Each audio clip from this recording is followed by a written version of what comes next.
जय हिंद दोस्तों, स्वागत है आपके अपने YouTube channel yes for study में। आज हम सब फिर एक नई वीडियो के साथ क्लास की शुरुआत करते हैं। आज की आपकी वीडियो दोस्तों आपके आने वाले सीटेट एग्जाम के लिए मोस्ट इंपॉर्टेंट है। इस श्रृंखला में हम सब दोस्तों प्रीवियस ईयर क्वेश्चन पेपर को कवर कर रहे हैं। आज हम सब फिर एक नए पेपर को कवर करेंगे। आज जो पेपर को हम सब सॉल्व करेंगे वह पेपर आपका 17 जनवरी 2023 को जो आपका सीटेट एग्जाम हुआ था उसी में पूछा गया था। इसमें हम सब जो आपका सी डी पी के 30 क्वेश्चन होते हैं उसको हम सब सॉल्व कर चुके हैं। आज हम सब 60 क्वेश्चन आपके ये षष्ठी को कवर करेंगे, सामाजिक अध्ययन को। दोस्तों सीटेट के लिए मोस्ट इम्पॉर्टेंट स्टडी मटेरियल कुछ होता है तो होता है आपका प्रीवियस ईयर क्वेश्चन पेपर। अब प्रीवियस ईयर इसलिए सबसे ज़्यादा महत्वपूर्ण है क्योंकि दोस्तों सीटेट एग्जाम सब लैंग्वेज का खेल होता है। इसमें क्वेश्चन आप पढ़ेंगे खुद कन्फ्यूज हो जाएंगे। क्वेश्चन पढ़िए, आंसर लगेगा 4 ऑप्शन दिए, चारों सही हैं, लेकिन दोस्तों ऐसा नहीं होता। इसमें 4 ऑप्शन में एक ही ऑप्शन सही होगा। चारों में जो सबसे ज़्यादा ऑप्शन सही रहे दोस्तों उसी को आपको टिक करना होता है। इसलिए दोस्तों क्वेश्चन को सिर्फ आप पढ़िए नहीं, क्वेश्चन को पढ़ते समय उसके लैंग्वेज को समझिए कि क्वेश्चन किस प्रकार से घुमा फिरा के पूछ रहा है। यह सब आप दोस्तों ज़रूर करिए और डेली आप 1-2 प्रीवियस ईयर पेपर को डेली सॉल्व करते रहिए। दोस्तों अगर आप इस चैनल पर नए हैं, चैनल को सब्सक्राइब जरूर कर लीजिए। यहाँ पे आपको 2011 से लेकर 2023 तक जितने भी आपके सीटेट एग्ज़ाम हुए हैं सभी पेपर को यहाँ पे कवर कराया जाएगा। आज का पेपर दोस्तों पेपर 2 है। पेपर 1 के लिए यहाँ पे आपको इसी प्लेलिस्ट को एक्सेस कर लीजिए। इसी प्लेलिस्ट में आपको 50 से ज़्यादा वीडियो पहले से ही अपलोड किए जा चुके हैं, उसको आप देख सकते हैं। आइए चलिए दोस्तों आगे बढ़ते हैं और क्लास की शुरुआत करते हैं। यहाँ से दोस्तों सोशल साइंस के क्वेश्चन शुरू होते हैं। पहला क्वेश्चन है, क्षुद्र घरों के बारे में नीचे लिखे वाक्य को पढ़ें। पहले कुछ कथन दिए गए उसको पढ़ते हैं। कह रहे हैं ये सूर्य की परिक्रमा लगाते हैं। सेकंड कथन है, कभी कभार वे पृथ्वी के नज़दीक आ जाते हैं और इस पर गिर जाते हैं। अगले कथन पे चलते हैं, ये मंगल ग्रह व बृहस्पति ग्रह की कक्षाओं के बीच में पाए जाते हैं। अब इसमें जो ऑप्शन दिया गया है, फर्स्ट ऑप्शन है कह रहे हैं कि केवल ए और बी सही है। सेकंड ऑप्शन है केवल बी और सी सही है, या फिर थर्ड ऑप्शन है केवल ए और सी सही है, या फिर लास्ट ऑप्शन है दोस्तों ऑप्शन ए बी सी सभी सही हैं। तो इसमें आपका राइट आंसर हो जाएगा option number C is correct answer. दोस्तों केवल ए और आपका सी सही है, लेकिन आपका जो बी है वो गलत है, जिसमें कह रहे थे कि कभी कभार वो पृथ्वी के नज़दीक आ जाते हैं और इस पर गिर जाते हैं। यह ऑप्शन गलत है, बाकी दोनों ऑप्शन ए और सी आपका सही आंसर है। अगले क्वेश्चन पे बढ़ते हैं। निम्नलिखित कथनों को पढ़िए तथा सही विकल्प का चुनाव कीजिए। फर्स्ट कथन है, पृथ्वी पर स्थानों की अवस्थित करने में विषुवत वृत्त एक महत्वपूर्ण संदर्भ बिंदु है। सेकंड कथन है, अपने स्थान से ध्रुव तारों का कोण मापकर कोई व्यक्ति विशेष अपने स्थान का अक्षांश जान सकते हैं। अब इसमें जो ऑप्शन दिए गए हैं, फर्स्ट ऑप्शन है ए और बी दोनों सही हैं। ऑप्शन सेकंड है ए और बी दोनों गलत हैं। ऑप्शन थर्ड है ए सही है लेकिन आपका बी गलत है। फिर लास्ट ऑप्शन है ए गलत है लेकिन आपका बी सही है। अब इसमें आप इनका राइट आंसर हो जाएगा दोस्तों option number A is correct answer. A भी सही है और आपका बी भी दोनों सही हैं। नेक्स्ट क्वेश्चन पे बढ़ते हैं। यदि दो स्थान ए तथा बी क्रमशः 20 डिग्री पूर्व तथा दोस्तों 95 डिग्री पूर्व पर स्थित है तो स्थान ए और बी के बीच कितना समय अंतराल होगा। फर्स्ट ऑप्शन है 5 घंटे, सेकंड ऑप्शन है 7 घंटे, थर्ड ऑप्शन है 5 घंटे 30 मिनट, या फिर लास्ट ऑप्शन है दोस्तों 7 घंटे 30 मिनट। तो इसमें जो कि करेक्ट आंसर हो जाएगा option number A is right answer 5 घंटे। नेक्स्ट क्वेश्चन पे बढ़ते हैं। ऋतुओं के कारण के बारे में दिए गए कथनों को पढ़ें और सही विकल्प का चयन करें। कथन है दोस्तों, पृथ्वी की परिक्रमण तथा पृथ्वी के अक्ष के निश्चित दिशा में झुके होने के कारण ऋतु परिवर्तन होता है। सेकंड कथन है, ऋतु में परिवर्तन सूर्य के चारों ओर पृथ्वी की स्थिति में परिवर्तन के कारण होता है। लास्ट कथन है, पृथ्वी के घूर्णन के कारण ऋतु में परिवर्तन होता है। ऑप्शन हम इसमें देख लेते हैं। फर्स्ट ऑप्शन है केवल ए सही है। ऑप्शन सेकंड है दोस्तों केवल ए और बी सही है। ऑप्शन थर्ड है केवल बी और सी सही है, या फिर लास्ट ऑप्शन है ए बी सी सभी सही है। इसमें राइट आंसर आपका बी हो जाएगा दोस्तों। ए और बी आपका सही है, आपका सी लेकिन गलत है। नेक्स्ट क्वेश्चन में बढ़ते हैं। निम्न में कौन सा कथन सही है दोस्तों? इसमें जो कथन सही है उसको आपको बताना है। फर्स्ट ऑप्शन है उष्णकटिबंधीय सदाबहार वन मानसून वन होते हैं। सेकंड ऑप्शन है उष्णकटिबंधीय सदाबहार वन भूमध्य रेखा एवं उष्णकटिबंध के पास पाए जाते हैं। थर्ड ऑप्शन है उष्णकटिबंधीय सदाबहार वनों में पेड़ शुष्क मौसम में अपने पत्ते झाड़ देते हैं। या फिर लास्ट कथन है, लास्ट ऑप्शन है दोस्तों उष्णकटिबंधीय सदाबहार वनों में सदाबहार वनों में साल, सागवन और नीम के वृक्ष पाए जाते हैं। इसमें जो कि आपका जो कथन सही है option number B is correct answer. उष्णकटिबंधीय सदाबहार वन भूमध्य रेखा एवं उष्णकटिबंध के पास पाए जाते हैं। Option B is correct answer. अगले क्वेश्चन में बढ़ते हैं। अगला जो क्वेश्चन है सहारा रेगिस्तान के बारे में निम्न कथनों पर विचार कीजिए। सहारा रेगिस्तान की बात करें, इसमें जो कथन है आज का सहारा एक समय में पूर्णतया हरा भरा मैदान था। सेकंड कथन है सहारा मरुस्थल की जलवायु गर्म एवं शुष्क है।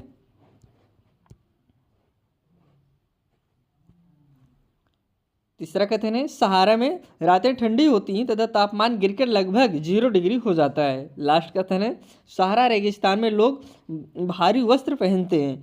अब इसमें ऑप्शन पहले हम देख लेते हैं। इसमें फर्स्ट ऑप्शन है ए, बी तथा सी सही है। ऑप्शन सेकंड है तो दोस्तों बी, सी तथा डी सही है। ऑप्शन थर्ड है ए, सी तथा डी सही है। या फिर लास्ट ऑप्शन है ए, बी, सी, डी सभी सही हैं। अब इसमें जो कि करेक्ट आंसर दोस्तों सभी हो जाएगा। Option number D is correct answer. आपका ए भी सही है, बी भी सही है और आपका सी भी सही है और आपका डी भी सही है। Option D is correct answer. Next question में बढ़ते हैं। अगला जो क्वेश्चन है दोस्तों इसको आपको मिलान करना है। निम्न में से कौन से सुमेलित हैं? ऑप्शन पहले है दोस्तों मूल सेल, उसके सामने लिखा गया कैंथ्रिस सेल। जो चूना पत्थर है दोस्तों उसके सामने संगमरमर है। चिकनी मिट्टी, स्लेट, बलुआ पत्थर, संगमरमर। यहाँ पे दोस्तों आप देखेंगे एक ही नाम 2 बार है, तो यहाँ पे संगमरमर आप इसे न समझकर टाइपिंग मिस्टेक है, तो इसमें आप क्वार्टजाइट समझिए।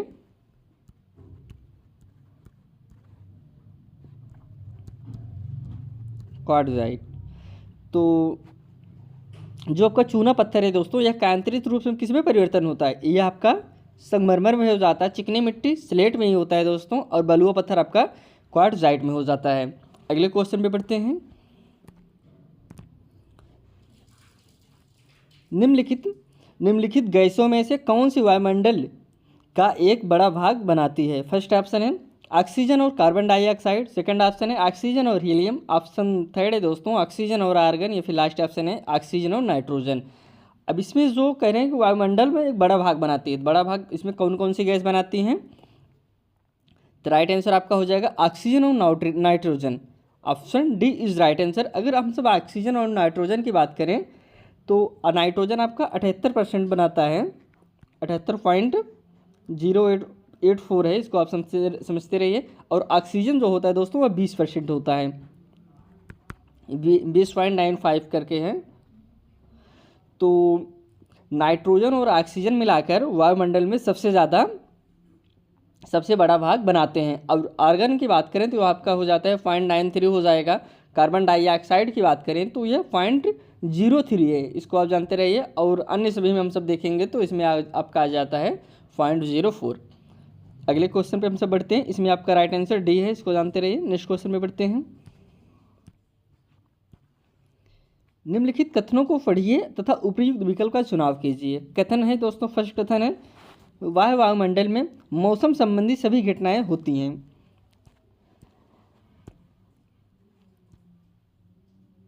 इसमें जो कथन बी है पृथ्वी से प्रसारित रेडियो तरंगें इस परत द्वारा पुनः पृथ्वी पर परावर्तित कर दी जाती हैं। अब इसमें फर्स्ट ऑप्शन है ए और बी दोनों सही हैं। ऑप्शन सेकंड है दोस्तों ए और बी दोनों गलत हैं। ऑप्शन थर्ड है ए सही है लेकिन आपका बी गलत है। फिर लास्ट ऑप्शन है ए गलत है लेकिन आपका बी सही है।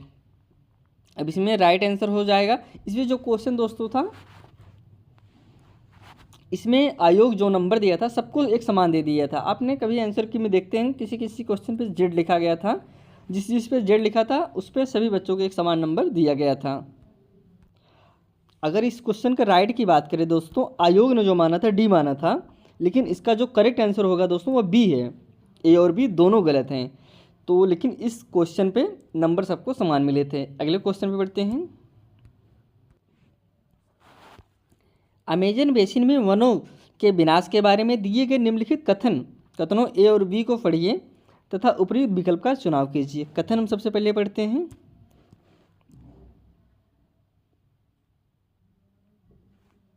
पहला कथन है, वर्षा के कारण मिट्टी की ऊपरी परत बह जाती है एवं सघन वन बंजर भूमि में बदल जाते हैं। ये फर्स्ट स्टेटमेंट होगा। सेकंड स्टेटमेंट जो है, विकास गतिविधियों के चलते अमेजन बेसिन में वर्षा वन का बड़ा भाग लुप्त होता जा रहा है। ऑप्शन इसमें देख लेते हैं कौन सा ऑप्शन सही है। फर्स्ट ऑप्शन है, कह रहे हैं केवल ए सही है। ऑप्शन इसमें जो सेकंड है, कह रहे हैं केवल बी सही है। ऑप्शन थर्ड है, दोनों दोस्तों ए तथा बी सही है। या फिर इसमें लास्ट ऑप्शन है ऑप्शन डी दोस्तों, ना तो ए और ना तो बी सही है। इसमें अगर राइट आंसर की बात करें, इसमें राइट आंसर दोस्तों सी हो जाएगा। आपका दोनों ए तथा बी सही है, दोनों सही हैं। Option C is correct answer. अगले क्वेश्चन पे बढ़ते हैं। सतत पोषणी विकास को सुनिश्चित करने के लिए निम्नलिखित में से कौन से कदम उठाए जाने चाहिए। फर्स्ट कथन है, नवीकरणीय संसाधनों के इस्तेमाल पर जोर देना। इसमें जो सेकंड कथन है, केवल जीवन के उन रूपों का सम्मान और देखभाल करना जो आर्थिक रूप से लाभदायक हैं। थर्ड कथन है, पर्यावरण के प्रति व्यवहार और अभ्यास में परिवर्तन। ऑप्शन इसमें हम देख लेते हैं कौन कौन से ऑप्शन है। फर्स्ट ऑप्शन है, कह रहे हैं केवल ए और बी सही है। सेकंड ऑप्शन है ए और सी सही है। थर्ड ऑप्शन है बी और सी सही है। फिर लास्ट ऑप्शन है ए बी सी सही है। तो राइट आंसर आपका ऑप्शन नंबर बी हो जाएगा, ए और आपका सी सही है। अगले क्वेश्चन पे बढ़ते हैं। एक प्रारंभिक स्तर की कक्षा में जनसंख्या पिरामिड की सहायता से निम्न में से कौन से उपविषय पढ़ाए जा सकते हैं। किसके जरिए दोस्तों, जनसंख्या पिरामिड की सहायता से। पहले कुछ इसमें कथन दिए गए हैं उसको पढ़ते हैं, फिर ऑप्शन की तरफ हम सब बढ़ते हैं। जन्म में मृत्यु दर, महिलाओं और पुरुषों की जनसंख्या की तुलना। ऑप्शन थर्ड कथन है, बढ़ती श्रमिक संख्या। इसमें जो लास्ट कथन है, प्रवासन स्वरूप देश के भीतर। ऑप्शन हम देख लेते हैं इसमें कौन कौन से ऑप्शन है। फर्स्ट ऑप्शन है ए बी तथा सी सही है। ऑप्शन सेकंड है बी सी तथा डी सही है। या फिर थर्ड ऑप्शन है ए बी और डी सही है। या फिर लास्ट ऑप्शन है ए बी सी तथा डी सभी सही हैं। इसमें राइट आंसर आपका फर्स्ट हो जाएगा, ए बी तथा आपका सी सही है। नेक्स्ट क्वेश्चन पे बढ़ते हैं। निम्न कथनों पर विचार कीजिए।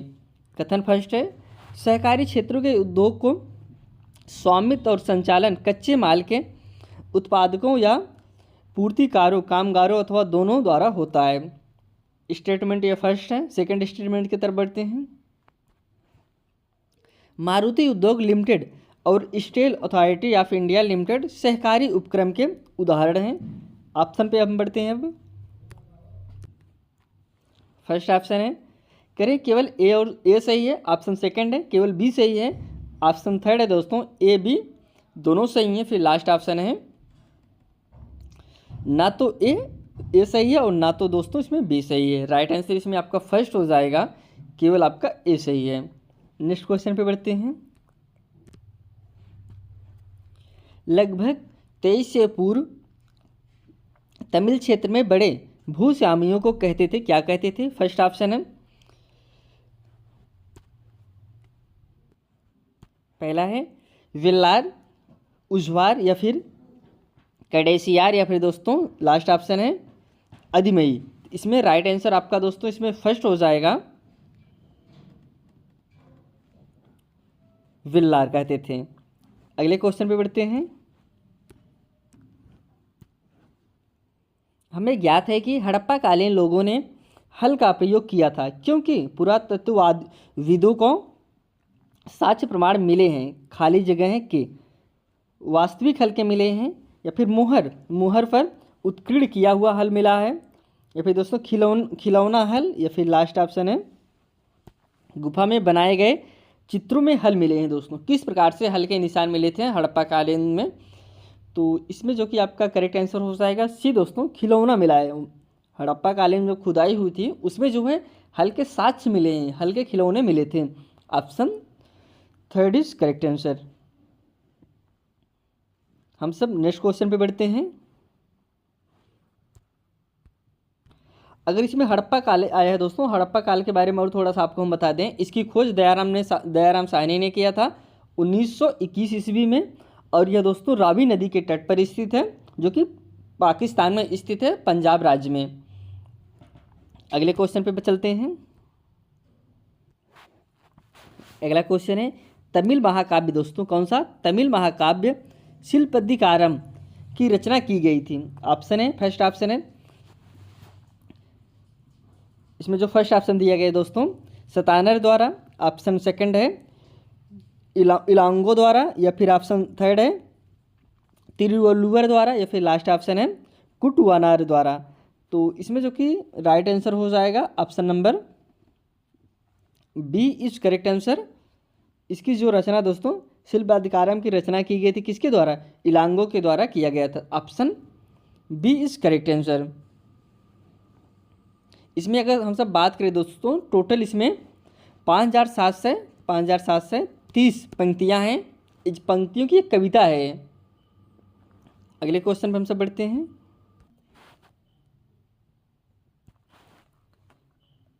शासकों द्वारा मंदिर और मस्जिदों के निर्माण किया गया। कथन है भगवान के साथ अपनी घनिष्ठता घोषित करने के लिए। सेकंड कथन है शक्ति और वैभव प्रदर्शन के लिए। थर्ड कथन है पुजारी वर्ग को संतुष्ट करने और उनका समर्थन पाने के लिए। ऑप्शन इसमें देखते हैं। फर्स्ट ऑप्शन है ए और बी सही है, सेकंड ऑप्शन है बी और सी सही है, थर्ड ऑप्शन है ए और सी सही है, फिर लास्ट ऑप्शन है ए बी सी तीनों सही हैं। तो राइट आंसर आपका डी ही हो जाएगा, तीनों इसमें ऑप्शन सही हैं। अगले क्वेश्चन पे चलते हैं। निम्नलिखित में से कौन सी क्षेत्रीय भाषा का प्रयोग उपमहाद्वीप के सरकारी अभिलेखों में सबसे पहले हुआ था। फर्स्ट ऑप्शन है उर्दू, ऑप्शन सेकंड है अंग्रेजी, ऑप्शन थर्ड है मलयालम, या फिर लास्ट ऑप्शन है पंजाबी। किसका प्रयोग दोस्तों सबसे पहले हुआ था, तो ऑप्शन इसमें आपका सी सही हो जाएगा, मलयालम का। Option C is right answer. अगले क्वेश्चन पे चलते हैं। संघ यही मायने में एकता संगठन था क्योंकि कहते हैं कुछ कई सदस्यों ने एक साथ चर्चाओं और वाद विवादों के माध्यम से शासन किया। इसमें जो सेकंड कथन है, इसमें सेकंड कथन है इसने महिलाओं और कामगारों को सभाओं में भाग लेने के लिए सम्मिलित किया था। फर्स्ट ऑप्शन है केवल ए सही है, ऑप्शन सेकंड है दोस्तों केवल बी सही है, ऑप्शन थर्ड है ए और बी दोनों सही हैं, फिर लास्ट ऑप्शन है ए और बी दोनों गलत हैं।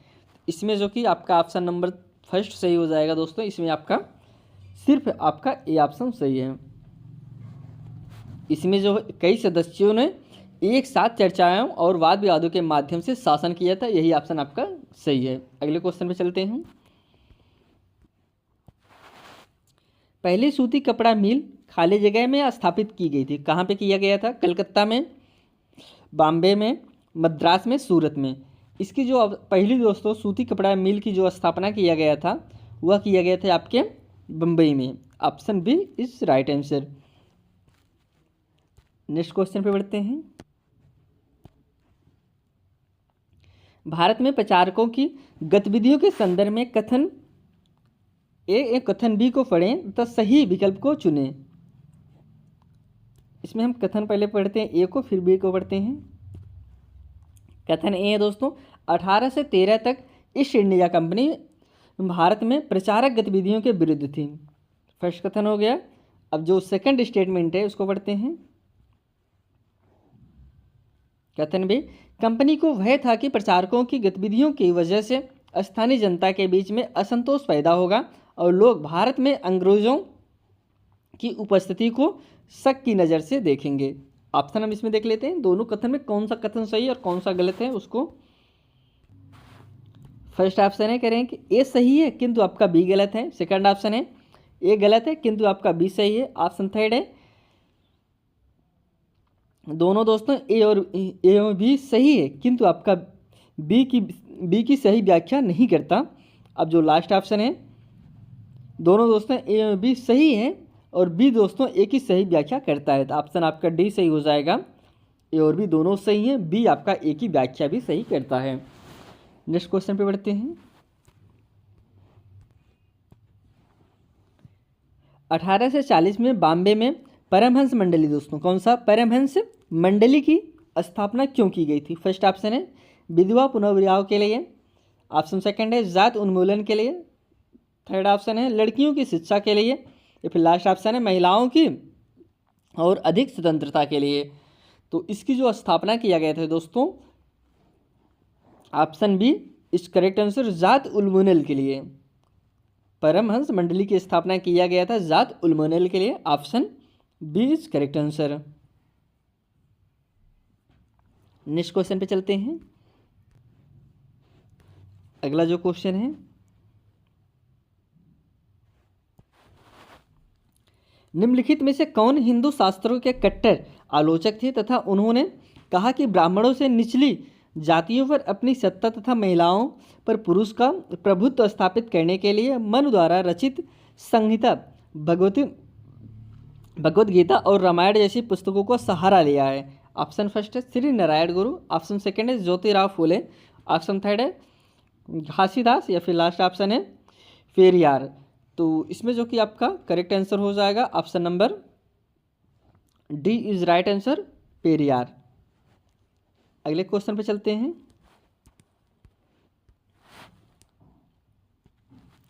भारत में जाति प्रथा के विरुद्ध आंदोलनों के संदर्भ में कथन ए कथन बी को पढ़े तथा सही विकल्प चुने।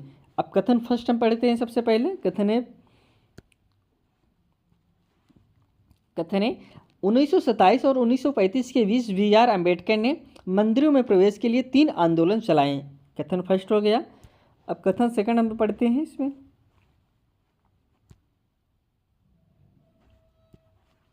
वह पूरे देश को दिखाना चाहते थे कि समाज में जाति पूर्वाग्रह की जकड़ कितनी मजबूत है। ऑप्शन इसमें देख लेते हैं कौन सा ऑप्शन इसमें सही है। ऑप्शन को हम देखते हैं। फर्स्ट ऑप्शन है, कहते हैं ए सही है किंतु आपका बी गलत है। सेकंड ऑप्शन है ए गलत है किंतु आपका बी सही है। थर्ड ऑप्शन है दोनों दोस्त हैं ए और बी सही है किंतु आपका बी ए की सही व्याख्या नहीं करता। लास्ट ऑप्शन है दोनों दोस्तों ए और बी सही है तथा बी ए की सही व्याख्या करता है। तो इसमें जो कि राइट आंसर आपका हो जाएगा option number D is correct answer. A और बी दोनों सही हैं, बी ए की दोस्तों सही व्याख्या करता है। D is correct answer. Next question पे बढ़ते हैं। गांधी जी ने असहयोग आंदोलन अचानक रोक दिया क्योंकि? ऑप्शन हम देख लेते हैं। अंग्रेजी सरकार इसे कुचल रहे थे। ऑप्शन सेकंड है यह उतना कामयाब नहीं हुआ था जितनी उम्मीद की गई थी। या फिर सी ऑप्शन है यह हिंसात्मक हो गया था। या फिर लास्ट ऑप्शन है बड़े नेता सहयोग नहीं कर रहे थे। तो राइट आंसर आपका ऑप्शन नंबर सी होगा दोस्तों, यह हिंसात्मक हो गया था। Option C is correct answer. असहयोग आंदोलन के बारे में दोस्तों कुछ फैक्ट है उसको आपको हम बता देते हैं। इसकी शुरुआत की अगर हम सब बात करें तो 1 अगस्त 1920 को उसकी शुरुआत हुआ था। असहयोग आंदोलन की शुरुआत कौन किया था? महात्मा गांधी ने। दोस्तों यह 11 फरवरी को बंद कर दिया गया था, 11 फरवरी 1922 को, क्योंकि दोस्तों 5 फरवरी 2022 को गोरखपुर जिले में चौरी चौरा नामक स्थान पर आंदोलनकारियों ने आग लगा दिया था जिसमें करीब 22 पुलिसकर्मियों की मृत्यु हो गई थी। इसी घटना से दुखी होकर महात्मा गांधी ने 1922 में इस आंदोलन को स्थगित कर दिया था 11 फरवरी को। आइए हम सब अगले क्वेश्चन पे चलते हैं। निम्नलिखित को क्रम में व्यवस्थित करें। दोस्तों किस उसमें कथन दिए गए हैं, आपको इनका कालक्रम बताना है। सबसे पहले कौन हुआ था और लास्ट में कौन हुआ है। डांडी मार्च दोस्तों, सेकंड है भारत छोड़ो आंदोलन, थर्ड है रॉलेट सत्याग्रह और इसमें जो लास्ट है दोस्तों खिलाफत आंदोलन। सबसे पहले की बात करें तो इसमें जो रॉलेट सत्याग्रह है सबसे पहले हुआ था 1919 में हुआ था। लेकिन इसमें जो आपका आता है खिलाफत आंदोलन, यह भी 1919 में हुआ था। लेकिन यह आपका जो रॉलेट सत्याग्रह है वह 6 अप्रैल को हुआ था। लेकिन खिलाफत आंदोलन आपका नवंबर में हुआ था 1919 में। दोस्तों सबसे पहले आपका रॉलेट फर्स्ट पे चला जाएगा और सेकंड पे आपका खिलाफत आंदोलन। और इसके बाद हम सब बात करें तो दोस्तों तो जो दांडी मार्च है, दांडी मार्च आपका 12 मार्च से लेके 12 मार्च 1930 में हुआ था। तो दांडी मार्च आपका थर्ड पे चला जाएगा, 1930 में हुआ था। इसके बाद लास्ट आता है भारत छोड़ो आंदोलन। जो भारत छोड़ो आंदोलन हुआ था वह 1942 में हुआ था, 8 अगस्त 1942 में। ये आपका 1942 में हो जाएगा, यह भी आपका 1919 में ही था। तो यह आपका फोर्थ चला जाएगा। मतलब इसमें अगर हम सब राइट ऑप्शन की बात करें तो ऑप्शन आपका फर्स्ट सही हो जाएगा। सबसे पहले सी है, फिर उसके बाद डी है, फिर ए है, फिर आपका बी है। अगले क्वेश्चन पे चलते हैं। भारतीय योजना आयोग की स्थापना किस वर्ष हुई थी? फर्स्ट ऑप्शन है 1935 में, सेकंड ऑप्शन है 1947 में, थर्ड ऑप्शन है 1950 में, या फिर लास्ट ऑप्शन है 1956 में। इसकी स्थापना किया गया था दोस्तों 15 मार्च 1950 में इसकी स्थापना की गई थी। Option number C is right answer. अगले क्वेश्चन पे बढ़ते हैं।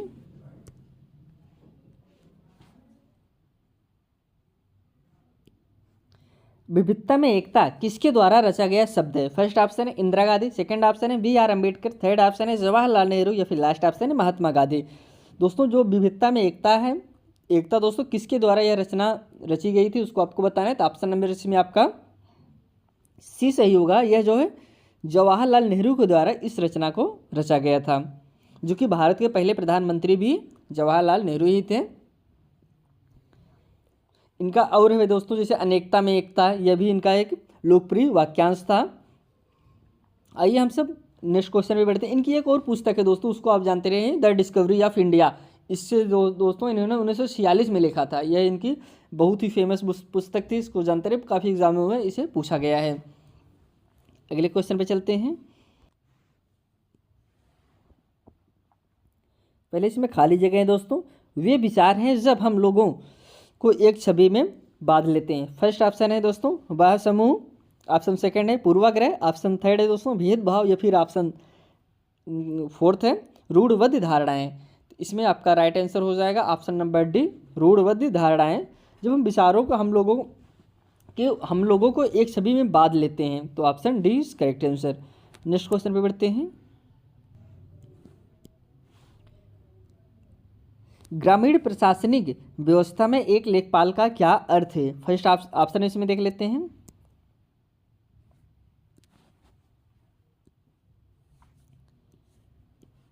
फर्स्ट ऑप्शन है जमीन को नापना और उसका रिकॉर्ड रखना, सेकंड ऑप्शन है सिंचाई का प्रबंध करना, थर्ड ऑप्शन है ग्राम सभा की सूची तैयार करना, या फिर लास्ट ऑप्शन है ग्राम पंचायत को फंड विधि का नियंत्रण करना। तो इसमें जो कि करेक्ट आंसर आपका हो जाएगा फर्स्ट दोस्तों, ज़मीन को नापना और उसका रिकॉर्ड रखना।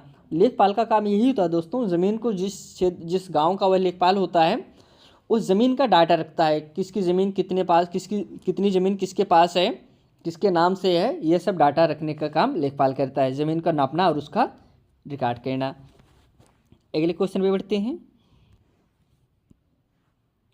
पंचायती राज व्यवस्था में ग्राम पंचायत के कार्य को स्वीकृति दी जाती है। फर्स्ट ऑप्शन है जनपद पंचायत द्वारा, ऑप्शन सेकंड है जिला परिषद द्वारा, ऑप्शन थर्ड है दोस्तों पंचायत समिति द्वारा, या फिर लास्ट ऑप्शन है ग्राम सभा द्वारा। जिसमें आपका करेक्ट आंसर हो जाएगा option number D is right answer, gram sabha द्वारा। Option D is correct answer. Next question पे बढ़ते हैं। मछुआरे मानसून के दौरान मछलियां पकड़ने नहीं जाते हैं, यह सुनिश्चित करने के लिए। फर्स्ट है कथन इसमें दोस्तों मछलियों की संख्या आबादी कम ना हो, क्योंकि यह उनके प्रजनन का समय होता है।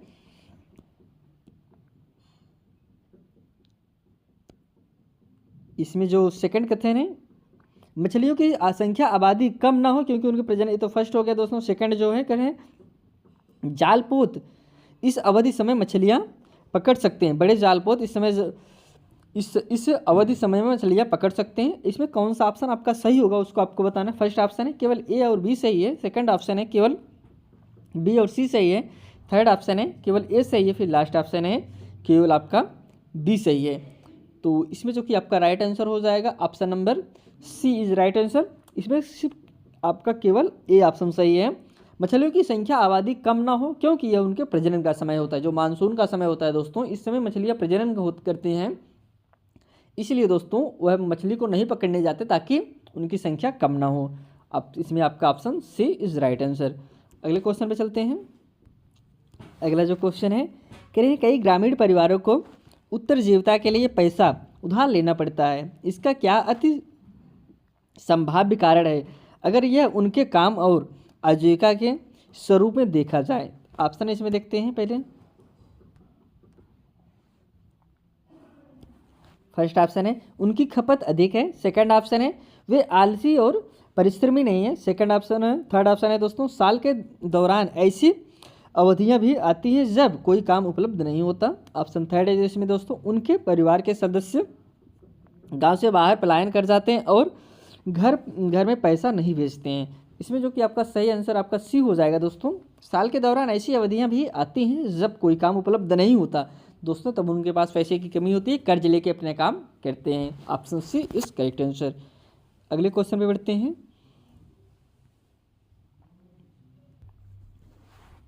एक क्षेत्र जहां वोटर अपना विधायक चुनते हैं कहलाता है दोस्तों नगर निगम, निगम पार्षद, या फिर दोस्तों निर्वाचन क्षेत्र, या फिर जिला परिषद। जहां पर वोटर अपना विधायक चुनते हैं दोस्तों, विधायक की बात कर रहे हैं तो विधायक किस जगह चुने जाते हैं, इसमें आपका जो कि करेक्ट आंसर हो जाएगा ऑप्शन नंबर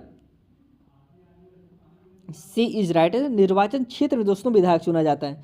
नगर निगम में, निगम परिषद में, जिला परिषद में हम सब नहीं चुनते हैं। जो हम विधायक किस जगह चुनते हैं, निर्वाचन क्षेत्र जो होता है, विधानसभा होती है, वहाँ पर हम सब विधायक चुनते हैं। Option C is right answer. Next question पे बढ़ते हैं। संचार माध्यम की भूमिका के संदर्भ में निम्नलिखित कथनों पर विचार कीजिए और सही विकल्प चुनिए। फर्स्ट स्टेटमेंट है इसमें, संचार माध्यम निश्चित करते हैं कि किन बातों पर ध्यान केंद्रित किया जाए और इस तरह वह एजेंडा निश्चित कर देते हैं। सेकंड कथन है, संचार माध्यमों द्वारा प्रकाशित सामग्रियों में कभी राज्य एजेंसी द्वारा दखल भी होते हैं। ऑप्शन इसमें देख लेते हैं। फर्स्ट ऑप्शन है केवल ए सही है। सेकंड ऑप्शन है केवल दो सही है। थर्ड ऑप्शन दोस्तों, फर्स्ट जो इसमें थर्ड ऑप्शन है कह रहे हैं कि एक और दो दोनों सही हैं। फिर लास्ट ऑप्शन है एक और दो दोनों गलत हैं। तो इसमें जो कि आपका दोस्तों करेक्ट आंसर हो जाएगा option C is right answer. इसमें दोस्तों आपका फर्स्ट भी सही है और सेकंड भी सही है। Option C is correct answer. Next question पे बढ़ते हैं। जीविका के अधिकार को उच्चतम न्यायालय द्वारा किस मौलिक अधिकार के एक अंग के रूप में स्थापित किया गया है दोस्तों। किसकी बात करें, जीविका की बात करें, जीविका के अधिकार। ऑप्शन है इसमें देख लेते हैं। फर्स्ट ऑप्शन है अवसर की समानता के अधिकार। सेकंड ऑप्शन है जीवन का अधिकार। या फिर ऑप्शन इसमें थर्ड है दोस्तों आने जाने के स्वतंत्रता का अधिकार। या फिर लास्ट ऑप्शन है व्यवसाय की स्वतंत्रता का अधिकार। राइट आंसर इसमें आपका बी हो जाएगा, जीवन का अधिकार दोस्तों। जो जीविका का अधिकार किसके उच्चतम न्यायालय द्वारा किस मौलिक अधिकार के अंग के रूप में स्थापित किया है, जीवन का अधिकार के अंतर्गत। Option B is correct answer. अगले क्वेश्चन पे चलते हैं। राज्य के धर्म का पृथकीकरण खाली जगह की ओर ले जाता है। ऑप्शन हम फर्स्ट कथन समझते हैं, बहुसंख्यकों को की निरकुशलता से बचाव। सेकंड कथन है मौलिक अधिकारों के उल्लंघन से बचाव। थर्ड कथन है राज्य की लोकतांत्रिक कार्यविधि। इसमें जो कि फोर्थ कथन है सामुदायिक दंगों की घटनाओं पर रोकथाम। ऑप्शन इसमें जो है कह रहे हैं कि ए और बी और सी सही है। ऑप्शन सेकंड है बी सी और आपका डी सही है। थर्ड है दोस्तों सी डी और ए सही है। फिर लास्ट है दोस्तों ए बी सी और डी सही है। तो राइट आंसर आपका फर्स्ट हो जाएगा ए बी और आपका सी सही है। अगले क्वेश्चन में बढ़ते हैं। निम्नलिखित में से कौन आपराधिक न्याय प्रणाली में मुख्य भूमिका निभाते हैं। न्यायाधीश, पुलिस। इसमें आपराधिक न्याय प्रणाली की बात कर रहे हैं और सरकारी वकील। इसमें ऑप्शन हम इसमें देख लेते हैं पहले। फर्स्ट ऑप्शन है केवल ए सही है। सेकंड ऑप्शन है केवल बी सी सही है। थर्ड ऑप्शन है ए और सी सही है। फिर लास्ट ऑप्शन दोस्तों सभी ए बी सी तीनों सही हैं। तो दोस्तों इसमें आपका राइट आंसर तीनों सही हैं, क्योंकि दोस्तों जो आपराधिक न्याय प्रणाली है इसमें न्यायाधीश का भी रोल रहता है, पुलिस का भी और सरकारी वकील का भी। Option D is correct answer. अगले क्वेश्चन पे बढ़ते हैं। किस संगठन ने उच्चतम न्यायालय में मैला उठाने की प्रथा के खिलाफ याचिका दायर की है दोस्तों? किस हिसाब से मैला उठाने वाले की प्रथा के खिलाफ? फर्स्ट है तावा मत संघ, सेकंड ऑप्शन है दोस्तों स्वास्थ्य फाउंडेशन, थर्ड ऑप्शन है सफाई कर्मचारी आंदोलन, फिर लास्ट ऑप्शन है आरोग्य सेवा। तो इस पे जो कि आपका राइट आंसर दोस्तों सी हो जाएगा, सफाई कर्मचारी आंदोलन। सी इज करेक्ट आंसर। इस संगठन के हिसाब से इस संगठन दोस्तों उच्चतम न्यायालय में अपनी याचिका दायर की है। अगले क्वेश्चन में बढ़ते हैं। कानूनों के संदर्भ में निम्नलिखित ए तथा बी को पढ़ें तथा पहचानिए कौन सा कानून उपभोक्ता के हितों की रक्षा करता है। कथन ए पढ़ते हैं हम सबसे पहले। ऐसे कानून जो निश्चित करते हैं कि फैक्ट्रियां हवा या पानी को दूषित नहीं करेंगी। सेकंड है दोस्तों इसमें कथन, कार्यस्थल पर बाल मजदूरी रोकने वाले कानून, या फिर इसमें जो लास्ट कथन है विद्युत उपकरणों द्वारा सुरक्षा मानकों के अनुरूप होने को सुनिश्चित करने वाले कारक। ऑप्शन इसमें हम देखते हैं। फर्स्ट ऑप्शन है केवल ए तथा बी सही है, सेकंड ऑप्शन है केवल बी तथा सी सही है, थर्ड ऑप्शन है केवल ए तथा सी सही है, फिर लास्ट ऑप्शन है केवल आपका सी सही है। राइट आंसर आपका इसमें डी हो जाएगा, इसमें आपका केवल सी ही सही है। अगले क्वेश्चन पे चलते हैं।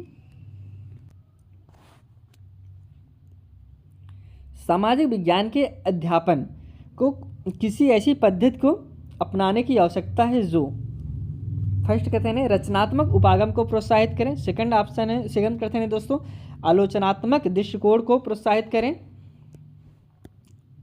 इसमें थर्ड कथन है भूत एवं वर्तमान के बीच संबंध रेखांकित करने में विद्यार्थी को सक्षम बनाए। तो फर्स्ट ऑप्शन इसमें देख लेते हैं। फर्स्ट ऑप्शन है ए और बी सही है, सेकंड ऑप्शन है दोस्तों ए और सी सही है, थर्ड ऑप्शन है ए बी तथा सी सही है, या फिर लास्ट ऑप्शन है दोस्तों इसमें बी और आपका सी सही है। राइट आंसर आपका इसमें सी हो जाएगा, आपका ए भी सही है, बी भी सही है और आपका सी भी सही है। अगले क्वेश्चन में बढ़ते हैं। निम्नलिखित कथनों पर विचार करें तथा उपयुक्त विकल्प चुनें। सबसे पहले स्टेटमेंट फर्स्ट हमको देखते हैं।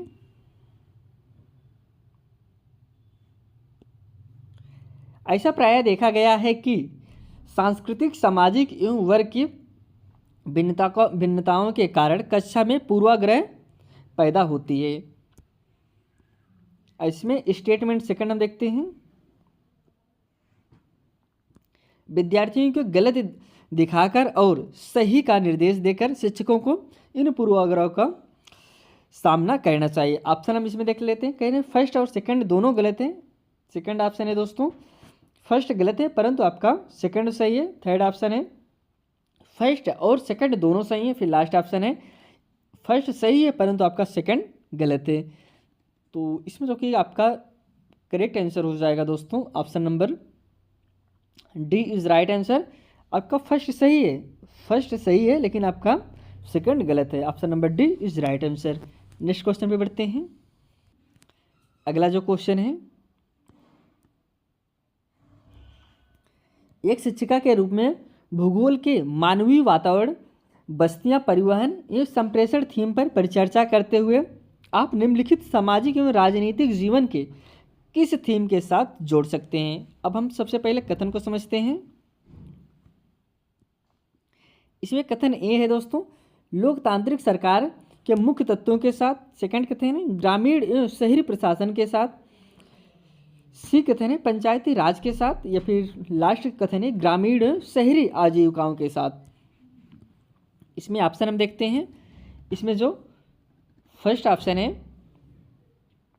ए और सी सही है। सेकंड ऑप्शन है दोस्तों ए बी और सी सही है। थर्ड ऑप्शन है सी डी और ए सही है, या फिर लास्ट ऑप्शन है बी और डी सही है। करेक्ट आंसर इसमें आपका लास्ट हो जाएगा दोस्तों, आपका बी सही है डी सही है लेकिन आपका सी गलत है।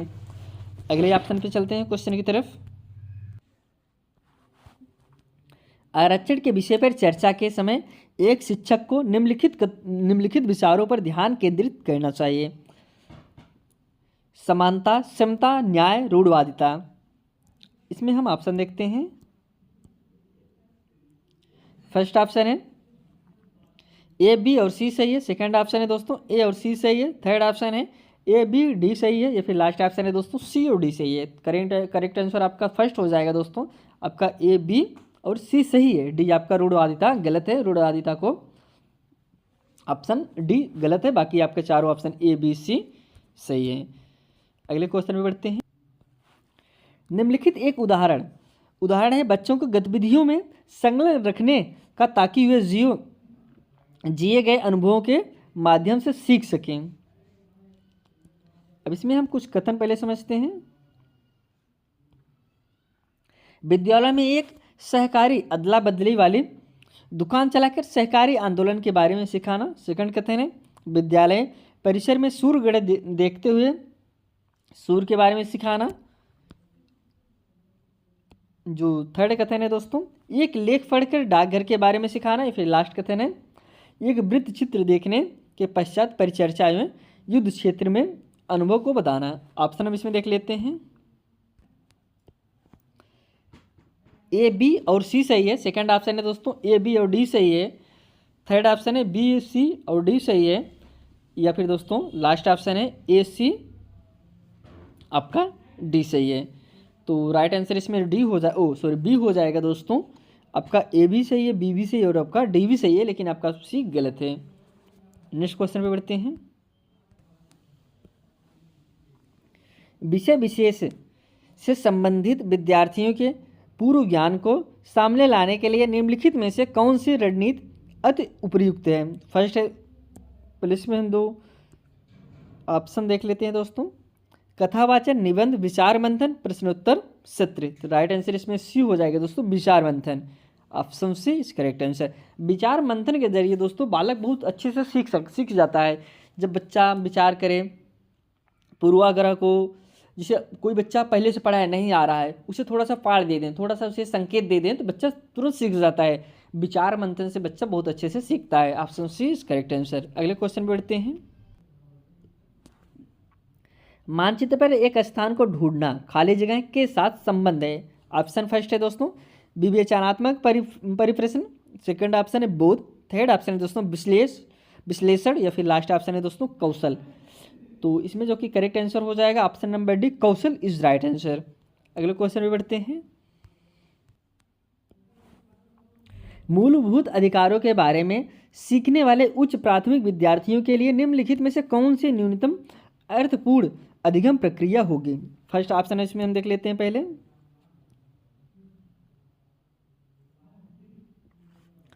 फर्स्ट ऑप्शन है सचित्र उदाहरणों का प्रयोग, सेकंड ऑप्शन है दोस्तों अभिव्यक्ति की स्वतंत्रता अथवा कोई अन्य अधिकार को देखने के भिन्न तरीकों को प्रोत्साहित करना, या फिर इसमें थर्ड ऑप्शन है नवीन ज्ञान एवं सरोकारों को पहले से मौजूद ज्ञान से जोड़ना, या फिर लास्ट ऑप्शन है सभी अधिकारों को स्मरण करने एवं उनके रचनात्मक आकलन के माध्यम से अनुस्मरण करने को प्रोत्साहित करना। तो दोस्तों इसमें जो कि करेक्ट आंसर हो जाएगा option number D is right answer. सभी अधिकारों को स्मरण करने एवं उनके रचनात्मक आकलन के माध्यम से अनुस्मरण करने को प्रोत्साहित करना, डी इज करेक्ट आंसर। अगले क्वेश्चन पे चलते हैं। अगला जो क्वेश्चन है,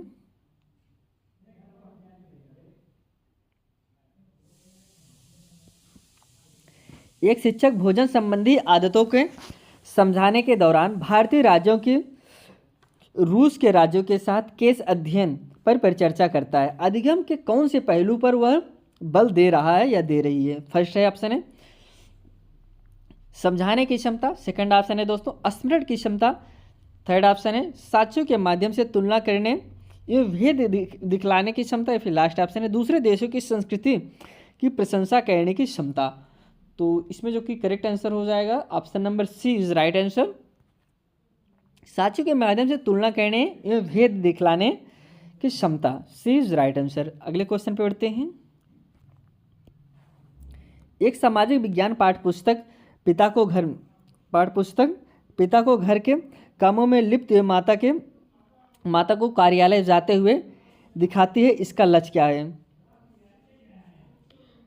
पहला है दोस्तों लैंगिक भेदभाव को सुदृढ़ करना। सेकंड कथन है दोस्तों लैंगिक भेदभाव को समाप्त करना।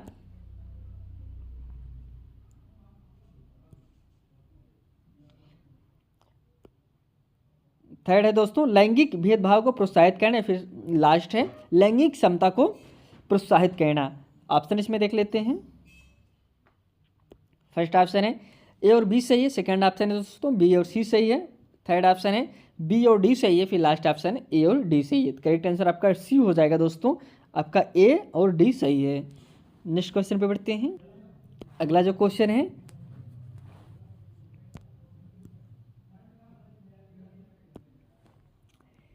ये कक्षा के बच्चे स्कूल में पानी के नल को चलाकर छोड़ देते हैं जिसमें पानी व्यर्थ बह जाता है। उनकी शिक्षिका पानी के संरक्षण को समझाने हेतु मरुस्थल में जीवन की कहानी उन्हें सुनाती है। वह किस शैक्षिक तरीके का उपयोग कर रही है? फर्स्ट ऑप्शन है वित्रांत उपागम। सेकंड ऑप्शन है दोस्तों आलोचनात्मक उपागम। थर्ड ऑप्शन है दोस्तों समस्या समाधान उपागम। या फिर लास्ट ऑप्शन है व्याख्यान उपागम। करेक्ट आंसर इसमें फर्स्ट होगा दोस्तों, इसे क्या कहते हैं? वित्रांत उपागम कहते हैं। First is right answer. Next question पे चलते हैं। अगला जो क्वेश्चन है प्रारंभिक स्तर पर लिंग आधारित प्रकरण पढ़ाते समय कौन सी रणनीति अति उपयुक्त होगी? फर्स्ट ऑप्शन है संकल्पनाओं को परिभाषित करने के लिए अधिगमकर्ताओं को परिचय देना। सेकंड ऑप्शन है वाद विवाद एवं परिचर्चाओं में अधिगमकर्ताओं को लगाए रखना। या फिर दोस्तों थर्ड ऑप्शन है ट्रांसजेंडर व्यक्ति पर चेतना बढ़ाने वाली सामग्री उपलब्ध कराना। या फिर लास्ट ऑप्शन है अधिगमकर्ताओं को विकिपीडिया के वेब स्रोतों से पढ़ने के लिए कहना। तो राइट आंसर इसमें बी हो जाएगा दोस्तों, वाद विवाद एवं परिचर्चाओं में अधिगमकर्ताओं को लगाए रखना। Option B is correct answer. अगले क्वेश्चन पे चलते हैं। अगला जो क्वेश्चन है दोस्तों फिल्में जो जनजातीय लोगों को केवल रंगीन पोशाकों पहने हुए समूहों में नृत्य करते हुए दिखाती हैं कि क्या परिणाम हो सकते हैं? फर्स्ट ऑप्शन है जनजातियों की संस्कृति विविधता का प्रदर्शन। ऑप्शन सेकंड है दोस्तों आदिवासी की दुर्दशा की ओर विश्व का ध्यान आकर्षित करना। थर्ड ऑप्शन है वन उत्पादों एवं हस्तकला की बिक्री का प्रोत्साहन। या फिर लास्ट ऑप्शन है जनजाति के प्रति रूढ़वादिता धारा बनाए रखना रूढ़वादिता धारा बनाना। तो ऑप्शन इसमें डी सही होगा। अगले क्वेश्चन पे चलते हैं। अगला जो क्वेश्चन है दोस्तों कह रहे हैं राज्यों के प्रारंभिक इतिहास की तुलना में दिल्ली सल्तनत काल को समझाने के लिए लिखित सामग्री का अधिक प्रयोग क्यों किया जाता है? कथन हम समझते हैं सबसे पहले। फर्स्ट कथन है प्रारंभिक ऐतिहासिक कालों में लिखित सामग्री की संख्या बढ़ गई है। सेकंड कथन है दिल्ली सल्तनत के समय में लिखित सामग्री की विविधता बढ़ गई। थर्ड कथन है लिखित सामग्रियों ने क्रम से अन्य प्रकार के उपलब्ध सूचनाओं को विस्थापित कर दिया। अब इसमें जो फोर्थ कथन है सल्तनत के समय कागज सस्ता होता गया और अतीत को लिपिबद्ध करने के लिए बड़े पैमाने पर प्रयोग में आ गया। अब इसमें हम ऑप्शन देखते हैं। सबसे पहले फर्स्ट ऑप्शन है केवल ए सही है। सेकंड जो ऑप्शन है दोस्तों इसमें कह रहे हैं कि केवल आपका ए और बी सही है। थर्ड ऑप्शन है इसमें जो थर्ड ऑप्शन दिया गया है केवल बी सी और डी सही है। लास्ट ऑप्शन है केवल सी और डी सही है।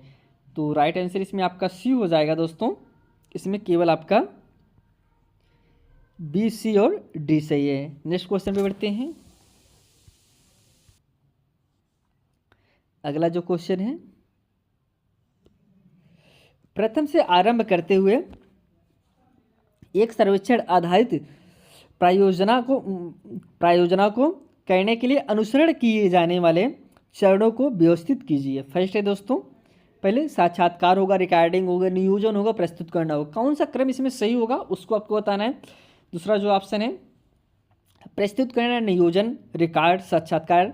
फिर लास्ट है नियोजन, साक्षात्कार, रिकॉर्डिंग, प्रस्तुत करना, रिकॉर्डिंग या फिर प्रस्तुत करना। लास्ट जो दोस्तों नियोजन, रिकॉर्डिंग, साक्षात्कार करना या लास्ट में है प्रस्तुत करना।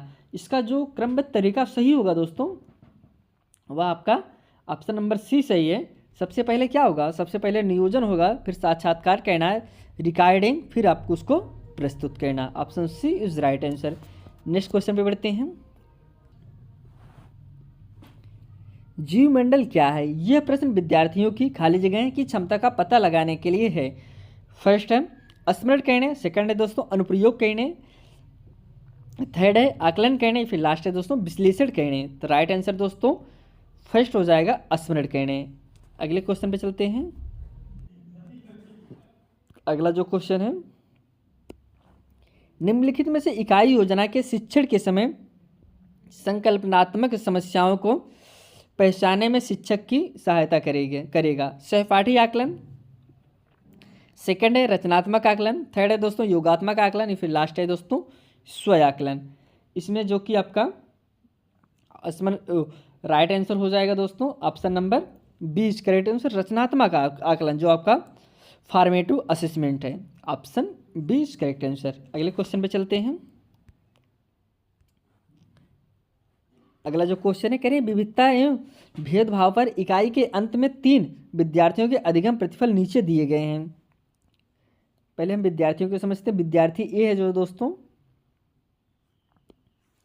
इसकी व्याख्या करने में सक्षम है कि कैसे अंतर्निर्भरता सामाजिक कल्याण की ओर ले जाती है और अगर भेदभाव को रोक दिया जाए तो।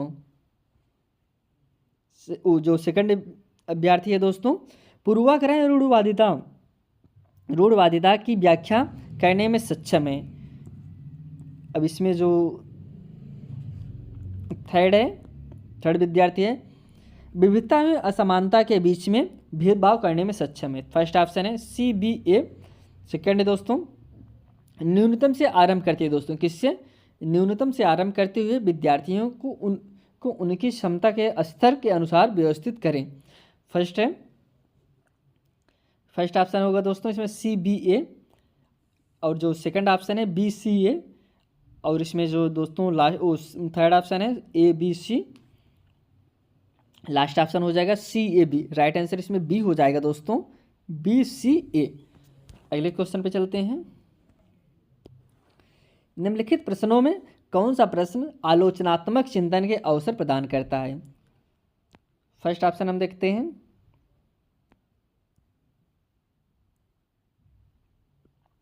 भारतीय संसद में प्रश्नकाल की व्याख्या कीजिए। सेकंड ऑप्शन है दोस्तों लेखपाल की भूमिका का वर्णन कीजिए। थर्ड ऑप्शन है अगर आप एक निगम पार्षद होते तो कौन से 2 मामलों को आप वरीयता देते हैं।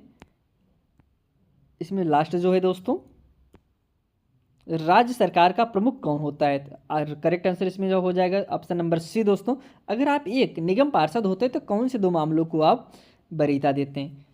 अगले क्वेश्चन में बढ़ते हैं।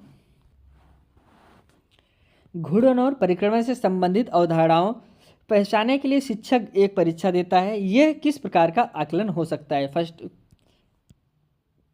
इसमें कुछ जो फर्स्ट दिए गए हैं, कह रहे हैं कि योगात्मक आकलन फर्स्ट कथन है दोस्तों, सेकंड कथन है नैदानिक आकलन, थर्ड है स्व आकलन, फिर लास्ट है अधिगम के लिए आकलन। अब इसमें जो ऑप्शन दिए गए ऑप्शन को हम पढ़ते हैं। फर्स्ट ऑप्शन है केवल आपका A और B सही है, सेकंड ऑप्शन है B और C सही है, थर्ड ऑप्शन है C और D सही है, फिर लास्ट ऑप्शन है दोस्तों आपका B और D सही है। तो करेक्ट आंसर इसमें लास्ट हो जाएगा, इसमें आपका B और D सही है। यहाँ पे आज हम सब दोस्तों 60 क्वेश्चन को कवर किए जो कि आपके प्रीवियस ईयर क्वेश्चन थे, जो कि आपका पेपर 17 को दोस्तों 17 जनवरी को जो आपका 17 जनवरी 2023 को जो आपका पेपर हुआ था उसी दिन सीटेट पूछा गया था। सीटेट में इसमें सब 60 क्वेश्चन सामाजिक अध्ययन को कवर किए हैं। अगर दोस्तों आप इस चैनल पे नहीं तो चैनल को सब्सक्राइब ज़रूर करिए।